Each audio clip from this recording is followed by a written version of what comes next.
Hello बच्चों, आज हम स्टार्ट करें 9th क्लास का सेकंड चैप्टर जिसका नाम है is matter around us is pure. कि क्या हमारे चारों तरफ के जो पदार्थ हैं वो शुद्ध हैं, इसके बारे में डिस्कस करेंगे। तो सबसे पहले तो पहले लेसन के अंदर हमने ये देख लिया था कि मैटर होता क्या है। मैटर क्या होता है, वो किन किन से मिलके बना होता है और जिन जिन पार्टिकल से वो मिलके बना होता है उनकी प्रॉपर्टीज़ क्या थी, ये भी हमने डिस्कस कर लिया था। एक बार फिर से यहाँ पे रिमाइंड करेंगे मैटर के बारे में। चैप्टर का नाम है matter around us is pure. कि क्या हमारे चारों तरफ जो पदार्थ हैं वो प्योर हैं। तो सबसे पहले आपको मैटर बता देता हूँ कि मैटर होता क्या है। हमारे चारों तरफ वो कोई भी चीज़ जो स्थान भी घेरती हो और जिसका कुछ द्रव्यमान भी हो। एवरीथिंग अराउंड अस विच है occupy space and have some mass. जिसके पास अपना कुछ द्रव्यमान हो और जिसके पास जो स्थान घेरती हो वो सारी की सारी चीज़ें क्या कहलाएंगे, आपकी मैटर कहलाएंगे।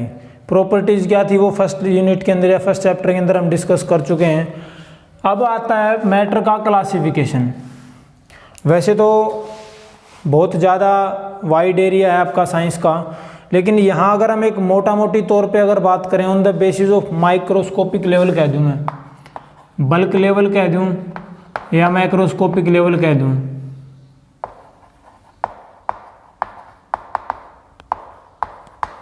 यहां पे मैटर को दो कैटेगरी में डिवाइड किया गया है भाई।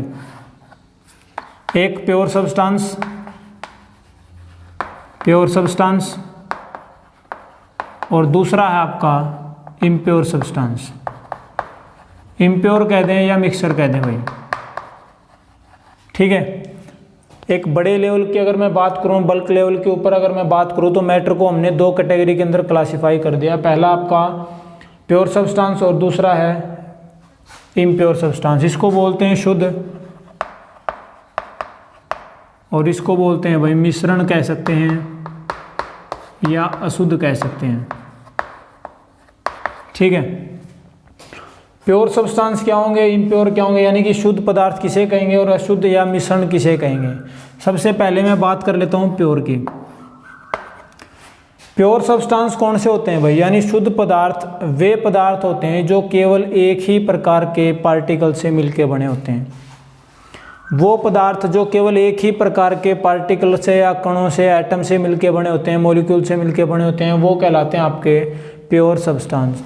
और जो एक से ज़्यादा टाइप के पार्टिकल से मिलके बने होते हैं, बहुत सारे पदार्थों को अगर हमने मिक्स कर दिया तो वो बन जाएगा आपका मिक्सचर। तो सबसे पहले बात करेंगे प्योर सब्सटेंस की। डेफिनेशन क्या होगी प्योर सब्सटेंस की, कि वो पदार्थ जो केवल एक ही प्रकार के पार्टिकल, कणों लगा लो, पार्टिकल लगा लो, एटम्स लगा लो, मॉलिक्यूल्स लगा लो, इनसे मिलके बने होते हैं, वो कहलाएंगे आपके प्योर सब्सटेंस।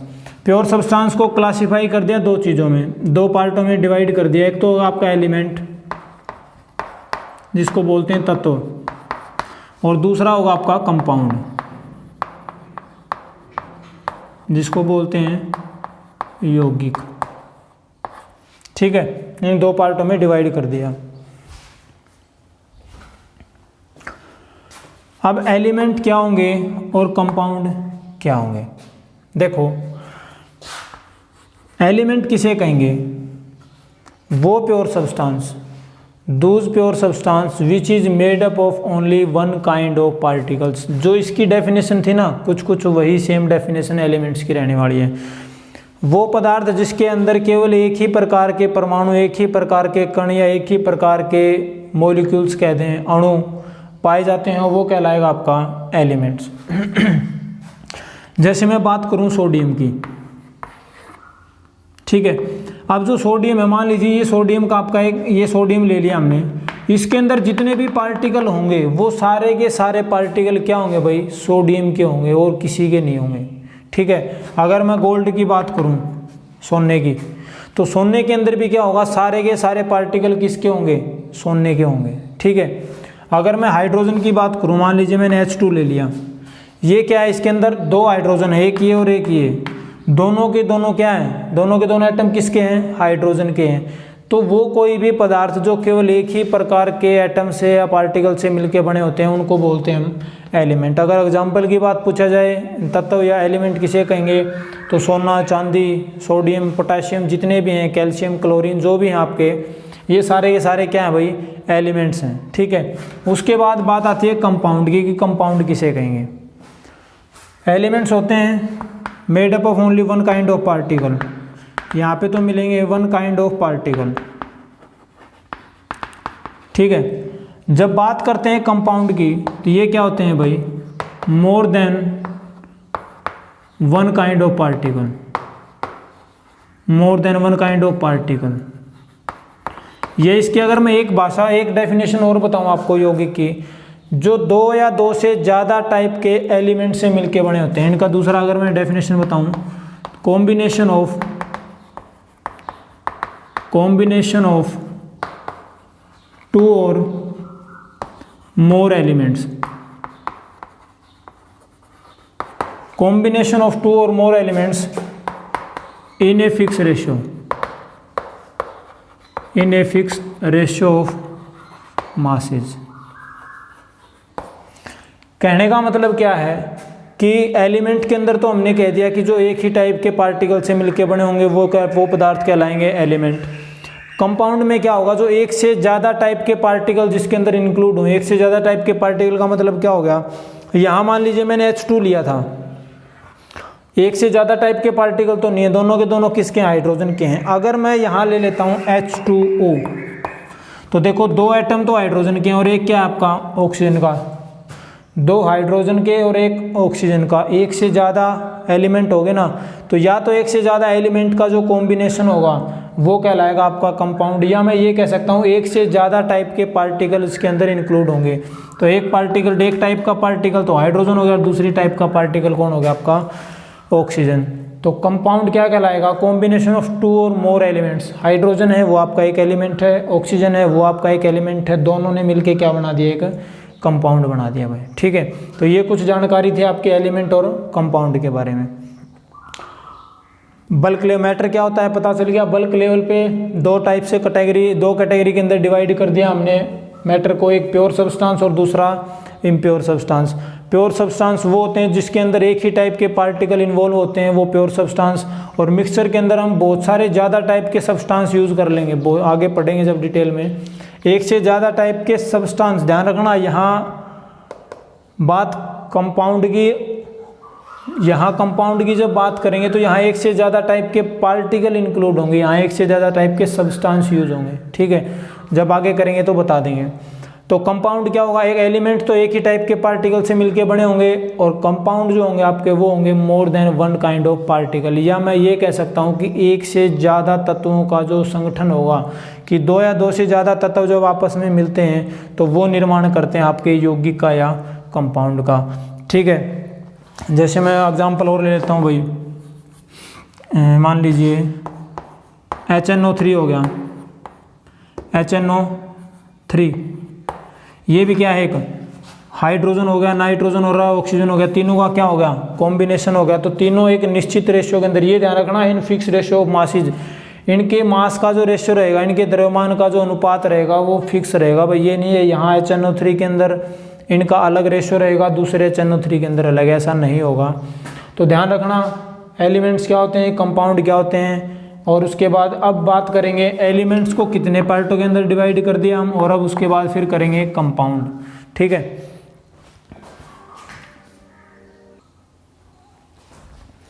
अब हम बात करने वाले हैं भाई classification of element, classification of elements. भाई ठीक है, हमने मैटर को तो क्लासिफाई कर दिया एलिमेंट और कंपाउंड के रूप में, यानी पहले प्योर सब्सटेंस और मिक्सर के अंदर क्लासिफाई किया, फिर प्योर सब्सटेंस को हमने दो कैटेगरी में डिवाइड कर लिया, एक आपका एलिमेंट था, दूसरा आपका कंपाउंड था। अब बात करेंगे एलिमेंट की, कि एलिमेंट को हमने कितने पार्ट के अंदर डिवाइड किया। ठीक है, एलिमेंट की हमने तीन कैटेगरी बना दी भाई। कौन कौन सी, सबसे पहली बनाई हमने मेटल्स, दूसरी बनाई हमने नॉन मेटल्स,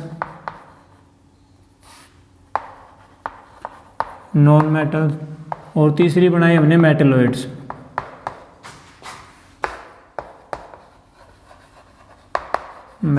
इनको बोलते हैं धातु, ये होंगे आपकी अधातु और ये होंगे आपके उपधातु। ठीक है भाई। मेटल्स क्या होंगी, नॉन मेटल्स क्या होंगी और मेटलॉइड्स क्या होंगे। उससे पहले मैं एक छोटी सी जानकारी दे देता हूँ कि नेचर के अंदर अब तक लगभग 118 एलिमेंट्स की डिस्कवरी हो चुकी है भाई। यानी 118 एलिमेंट्स हैं जो आज तक खोजे जा चुके हैं अपने नेचर के अंदर, जैसे सोना, चांदी, ऑक्सीजन, हीलियम, नाइट्रोजन, जितने भी हैं ये कुल मिला के 118 के करीबन है भाई। ठीक है, हो सकता है कुछ ये जो आंकड़ा ये ऊपर नीचे हो सकता है, लेकिन एक अराउंड ऑफ बता रहा हूँ मैं कि 118 के लगभग एलिमेंट्स की डिस्कवरी हो चुकी है, जिनमें से 92 के करीब आपकी मेटल्स हैं। यानी 92 के करीब क्या है भाई, आपकी धातु। ठीक है, और बाकी बच गई ना, उसमें से कुछ अधातुएं हैं और कुछ आपकी उपधातुएं हैं। ठीक है, जब बात आती है इनकी स्टेट की, तो 11 एलिमेंट्स ऐसे हैं, 11 एलिमेंट्स यानी कि 11 तत्व ऐसे हैं जो गैस की फॉर्म में मिलते हैं भाई, गैसियस फॉर्म में मिलते हैं। 11 एलिमेंट ऐसे हैं जो गैसियस फॉर्म में मिलते हैं। 2 एलिमेंट ऐसे हैं, there are only 2 elements which is found in liquid state, जो तरल अवस्था में मिलते हैं भाई, लिक्विड स्टेट के अंदर। 118 एलिमेंट की डिस्कवरी हो चुकी है लगभग, उनमें से 92 हैं वो धातु हैं, 92 के करीबन। बाकी बच गई वो कुछ अधातुएं हैं, कुछ उपधातु हैं। जितने भी एलिमेंट्स की खोज हुई है उनमें से 2 एलिमेंट ऐसे हैं जो आपको तरल अवस्था में मिलेंगे, और वो कौन कौन से हैं भाई, ब्रोमीन और मरकरी। एक धातु है और एक अधातु है भाई। ठीक है, अगर आपसे ये पूछा जाए कि कौन सी धातु है जो तरल अवस्था में मिलेगी, तो मरकरी, और कौन सी अधातु है जो आपको लिक्विड फॉर्म में मिलेगी या तरल अवस्था में मिलेगी, वो रहेगी आपकी ब्रोमीन। 11 एलिमेंट ऐसे हैं जो गैसियस फॉर्म में मिलते हैं भाई, जैसे ऑक्सीजन हो गया, हाइड्रोजन हो गया, नाइट्रोजन और हीलियम, नियोन, आर्गन। ठीक है, तो ये 11 एलिमेंट्स हैं जो आपको गैसियस फॉर्म में मिलेंगे भाई। ठीक है, अब इनके बात करते हैं मेटल की, नॉन मेटल की और मेटलॉइड्स की। देखो, मेटल के बारे में सबसे पहली जो प्रॉपर्टी सामने आती है, इनकी कुछ प्रॉपर्टीज रहेंगी भाई जिनके आधार पे हम इनके बीच में अंतर ज्ञात कर सकते हैं। मेटल्स क्या रहेंगी, सबसे पहली बात, मेटल्स जो होती हैं वो क्या होती हैं भाई, लस्टर होती है उनके अंदर। लस्टर का मतलब क्या होगी भाई, कि मेटल्स होती हैं वो धातुएं होती हैं, वो चमकदार होती हैं। जब भी, ये तो नहीं है कि हर एक चमकने वाली चीज़ जो होगी वो धातु होगी, लेकिन मोस्टली केसों के अंदर जो पदार्थ या जो एलिमेंट, जो तत्व आपके चमक छोड़ते हैं वो धातुएं होती हैं भाई। अब यूँ कहोगे कि लोहा है, वो चमक तो नहीं है लोहे के अंदर, तो कुछ अजीब टाइप का ब्लैकिश या रेडिश ब्राउन कलर है उसका। तो जब भी आप लोहे के किसी टुकड़े को, जब उसको किसी इंस्ट्रूमेंट की सहायता से जब उसके 2 हिस्से करते हो आप, तो बीच में से जो हिस्से अलग करोगे आप, मान लीजिए ये एक लोहे का टुकड़ा है, इसके अगर 2 हिस्से कर रहे हो तो बीच में से जब काटोगे तो आपको एक शाइनी सरफेस मिलेगा। ठीक है, तो जो धातुएं होती हैं वो पहली बात तो चमकदार होती हैं भाई। उसके बाद दूसरी जो प्रॉपर्टी होता है वो होते हैं इनके अंदर मिलिएबल भाई, मिलिएबिलिटी, जिसको बोलते हैं आघात वर्धता। आघात वर्धता भाई, ये आघात वर्धता क्या होती है कि धातुओं को आप पीट के पतली चद्दर बना सकते हो उनको। मान लीजिए देखा भी होगा आपने कि जब भी जो सिल्वर रोल होती है, एक तो आपकी शादी के अंदर जो रोटियां वगैरह लपेटने में काम आती है, कुछ मिठाइयों के ऊपर एक सिल्वर कलर की या सिल्वर की एक लेयर सी जमा हो जाए अगर, ऐसे बर्फिया वगैरह के ऊपर लगाया करा, तो वो धातु ही होती है आपकी। क्यों होती है वो धातु, क्यों लगाते हैं कि इस धातु के अंदर इतना गुण है कि आप उसको पीट के बिल्कुल पतली चद्दर बना सकते हो। तो मिलिएबिलिटी का मतलब क्या है, धातुओं का वो गुण या किसी भी पदार्थ का वो गुण कि जिसके अंदर हम उसको पीट के एक पतली चद्दर का रूप दे दें, वो गुण कहलाएगा आपका मिलिएबल या मिलिएबिलिटी। तो धातुएं आपकी आघातवर्ध होंगे, आघातवर्ध का मतलब आप उनको पीट के पतली चद्दर बना सकते हो। उसके बाद होंगी भाई डक्टाइल। डक्टाइल का मतलब होता है तन्य। धातुओं के अंदर तन्यता का गुण होता है भाई। तन्यता का गुण का क्या मतलब है कि आप उनको खींच खींच के एक पतली वायर भी बना सकते हो। धातुओं के अंदर ये गुण होता है कि उनको खींच खींच के एक पतली वायर बनाई जा सकती है। और ये एक अनुमान है कि लगभग 1 ग्राम सोने से 2 किलोमीटर लंबी वायर बनाई जा सकती है भाई। 2 किलोमीटर लंबी वायर बनाई जा सकती है, ठीक है। 1 ग्राम सोने से 2 किलोमीटर लंबी वायर, पतली वायर बनाई जा सकती है, इतना गुण होता है इनके अंदर, ठीक है। उसके बाद अगर मैं मिलिएबिलिटी की बात करूं तो सबसे ज़्यादा जो मिलिएबल होगी वो होगी आपकी सिल्वर भाई। सिल्वर जो धातु है उसके अंदर सबसे ज़्यादा मिलिएबिलिटी होती है, यानी उसकी सबसे पतली परत बना सकते हो आप। कौन सी धातु है वो? सिल्वर। और सबसे ज़्यादा तन्य कौन सी होगी आपकी? गोल्ड। तो गोल्ड जो हो गया यानी कि सोना, जिसको हम AU से लिखते हैं, सोना जो है उसको हम बिल्कुल पतले वायर के रूप में बना सकते हैं। सबसे ज़्यादा गुण होता है इसके अंदर। उसके बाद आता है भाई आपका सोनोरस। सोनोरस का मतलब होता है भाई ध्वनि पैदा करना, कि जब भी धातुएं किसी सतह से टकराएंगी, जब भी मेटल्स किसी सरफेस के साथ टकराएंगी, टकराने के बाद साउंड पैदा करेंगे। आप किसी भी लोहे के टुकड़े को ले लियो, एल्यूमिनियम का हुआ, किसी भी धातु का कोई भी चीज़ अगर आपने ले ली और उसके साथ अगर आपने कंकर पत्थर मार दिया उसको, तो वो आवाज़ पैदा करेगी भाई, ठीक है। टन की सी आवाज़ आएगी। तो जो आपकी धातुएं होती हैं वो ध्वनिक होती हैं भाई, ठीक है। उसके बाद good conductor of heat and electricity. Good conductor का मतलब होता है भाई बहुत ही अच्छी चालक होती हैं, अच्छी चालक, सुचालक बोल देते हैं जिसको हम। धातुएं हैं वो विद्युत और ऊष्मा की बहुत अच्छी सुचालक होती हैं, ठीक है। इनमें से करंट और जो ऊष्मा है, गर्मी है, वो आसानी से ट्रांसफ़र कर लेगी, ठीक है। उसके बाद कुछ प्रॉपर्टीज और रह जाती हैं इनके अंदर। मिलिएबल होगी, डक्टाइल होगी, सोनोरस होगी, गुड कंडक्टर होगी, और क्या प्रॉपर्टी रहेगी इनके अंदर?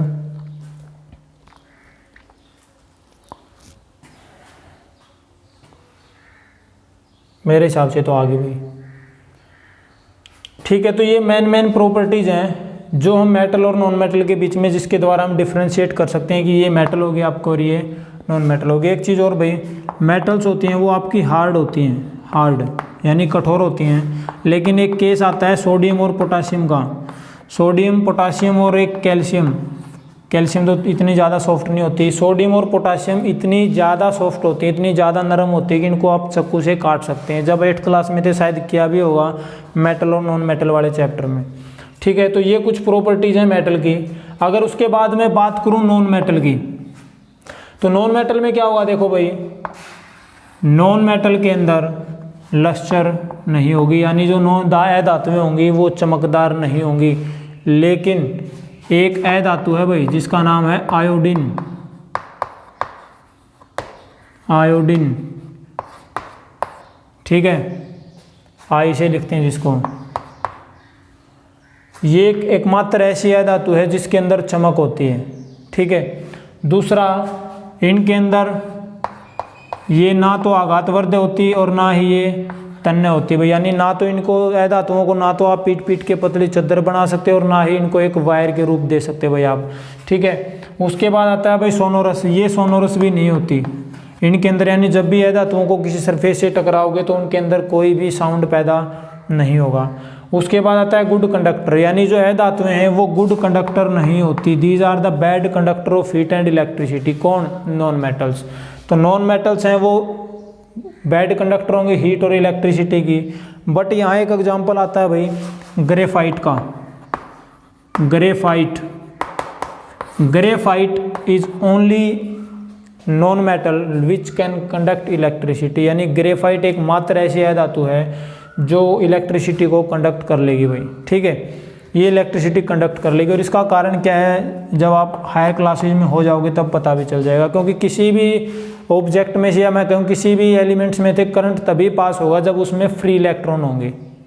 और फ्री इलेक्ट्रॉन रहने का कारण क्या है कि जो नॉन मेटल्स होते हैं उनके अंदर किसी के अंदर कोई फ्री इलेक्ट्रॉन नहीं होता सिवाय ग्रेफाइट के। ग्रेफाइट के अंदर एक फ्री इलेक्ट्रॉन रह जाता है और उसी के कारण इसके अंदर करंट फ्लो करता है भाई, ठीक है। हार्ड एंड सॉफ्ट के बाद यहाँ जो नॉन मेटल्स होंगी ये आपकी हार्ड भी होंगी भाई, हार्ड तो बेसिकली होती नहीं है, सॉफ्ट ही होती हैं। और तो इस एक बात और कि ये सॉलिड भी हो सकती हैं, लिक्विड भी और गैस भी। जो नॉन मेटल्स हैं वो सॉलिड भी होंगी, लिक्विड भी होंगे और गैस में भी होंगी। मेटल्स जो हैं मोस्टली सॉलिड होती हैं भाई, मोस्टली मेटल्स आर सॉलिड। किसको छोड़ के? एक मरकरी को छोड़ के, जो कि एक लिक्विड फॉर्म में एग्जिस्ट करेगी एट द रूम टेम्परेचर। तो धातुएं हैं वो आपकी ठोस होती हैं, एक मरकरी को छोड़ के, जो कि कमरे के तापमान पे द्रव अवस्था में मिलेगा। अधातुएं हैं वो ठोस भी होती हैं, द्रव में भी होती हैं और गैस में भी होती हैं भाई, ठीक है। इसके बाद आता है भाई मेटलॉइड्स। अगर इसके एग्जाम्पल की बात करें, यहाँ अगर मैं धातु के एग्जाम्पल बताऊँ आपको तो गोल्ड, सिल्वर और एल्यूमिनियम, ठीक है, कॉपर, ये सारी जिंक, ये सारी क्या हैं? धातुएं हैं। मेटल अधातुओं की बात करूँ तो oxygen, nitrogen, hydrogen, helium, neon, argon, ये सारी क्या हैं? अधातु हैं। ब्रोमीन, आयोडीन, ये क्या है आपकी? अधातु। मेटलॉइड्स क्या होते हैं भाई? मेटलॉइड्स यानी कि उपधातु। उपधातु वो पदार्थ होते हैं जो मेटल की प्रॉपर्टी भी रखते हैं और नॉन मेटल की प्रॉपर्टी भी रखते हैं, यानी उनमें कुछ गुण तो होंगे धातु वाले और कुछ गुण होंगे अधातु वाले। तो वो एलिमेंट्स, वो पदार्थ जो धातु के गुणों को भी रखते हो, यानी जिसके अंदर धातु के गुण भी पाए जाएं और अधातु के गुण भी पाए जाएं, वो कहलाएंगे आपके मेटलॉइड्स यानी कि उपधातु। एग्जाम्पल ले लेता हूँ मैं, सिलिकॉन, सिलिकॉन हो गया और एक जर्मेनियम, सिलिकॉन, जर्मेनियम, ये कुछ वो मेटलॉइड्स हैं जो जिनके अंदर धातुओं के गुण भी पाए जाते हैं और अधातुओं के गुण भी पाए जाते हैं। तो यहाँ तक ध्यान रखना, क्या क्या कर लिया हमने कि मैटर क्या होता है वो बता दिया। बड़े लेवल पे, एक माइक्रोस्कोपिक लेवल पे, मैक्रोस्कोपिक लेवल पे हमने मैटर को दो कैटेगरी के अंदर डिवाइड कर दिया, एक प्योर सब्सटेंसेस और दूसरा इम्प्योर यानी कि मिक्सचर। प्योर सब्सटेंसेस को फिर हम कौन से होंगे? प्योर सब्सटेंसेस वो पदार्थ जो केवल एक ही टाइप के पार्टिकल से मिलके बने हों, वो कहलाएंगे प्योर सब्सटेंसेस। मिक्सचर के अंदर जो एक से ज़्यादा टाइप के पदार्थों से, सब्सटेंसेस से मिलके बने, वो मिक्सचर होंगे। प्योर सब्सटेंस को हमने फिर दो कैटेगरी में डिवाइड कर दिया, एक एलिमेंट और दूसरा कंपाउंड। एलिमेंट जो कि एक ही टाइप के एटम से मिलके बने होते हैं वो एलिमेंट, यानी कि एलिमेंट के अंदर जितने भी एटम होंगे वो सारे के सारे आइडेंटिकल होंगे। आइडेंटिकल का मतलब क्या होगा? उनका जो द्रव्यमान है वो भी बराबर रहेगा हर एक का, उनका जो साइज है वो भी बराबर रहेगा और सारे के सारे एक ही टाइप के होंगे। अगर मैं आयरन की बात करूं तो सारे के सारे एटम आयरन के होंगे। गोल्ड को ले रहा हूं तो सारे के सारे एटम किसके होंगे भाई?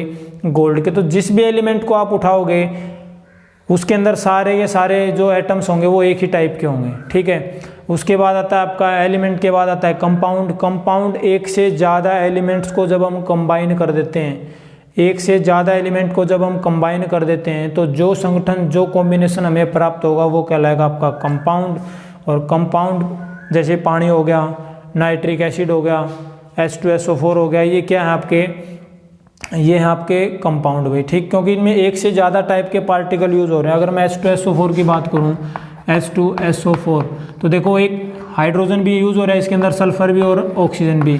तो एक से ज़्यादा टाइप के पार्टिकल इंक्लूड हो गए एक फिक्स रेशियो के अंदर। ये ध्यान रखना है कि इनके मासेज का जो रेशियो रहेगा, हाइड्रोजन के मास का रेशियो, सल्फर के मास का रेशियो और ऑक्सीजन के मास का रेशियो, वो फिक्स रहेगा। फिक्स रहने का मतलब क्या है कि ये जो H2SO4 है, मान लीजिए इसमें, मैं वैसे ही मान रहा हूँ भाई, होता नहीं है, H/O, हाइड्रोजन, सल्फर और ऑक्सीजन के मास का रेशियो मान लीजिए 1:2:3 है। एक बार मान के चलते हैं अगर ये रेशियो है तो ये H2SO4 चाहे आप कहीं से भी ले लेना, दुकान से ले लो, पड़ोसी से ले लो, ठीक है, कहीं से भी उठा लेना इस H2SO4 को, इनके मास का जो रेशियो रहेगा वो 1:2:3 ही रहेगा, ठीक है। फिर एलिमेंट को हमने दो कैटेगरी में डिवाइड कर, तीन कैटेगरी में डिवाइड किया, मेटल, नॉन मेटल और मेटलॉइड्स। कुछ बातें शायद 8वीं क्लास में पढ़ ली होंगी, मेटल क्या होते हैं, नॉन मेटल क्या होते हैं और मेटलॉइड्स क्या होते हैं, आपको बता दिया है, ठीक है। इससे आगे का जो पार्ट है वो नेक्स्ट वीडियो में करेंगे। तब तक देखते रहिए। और जो बीमारी चल रही है, बहुत बड़ी महामारी है कोरोना, अपने आप को बचा के रखें, अपने परिवार को बचा के रखें। Thank you.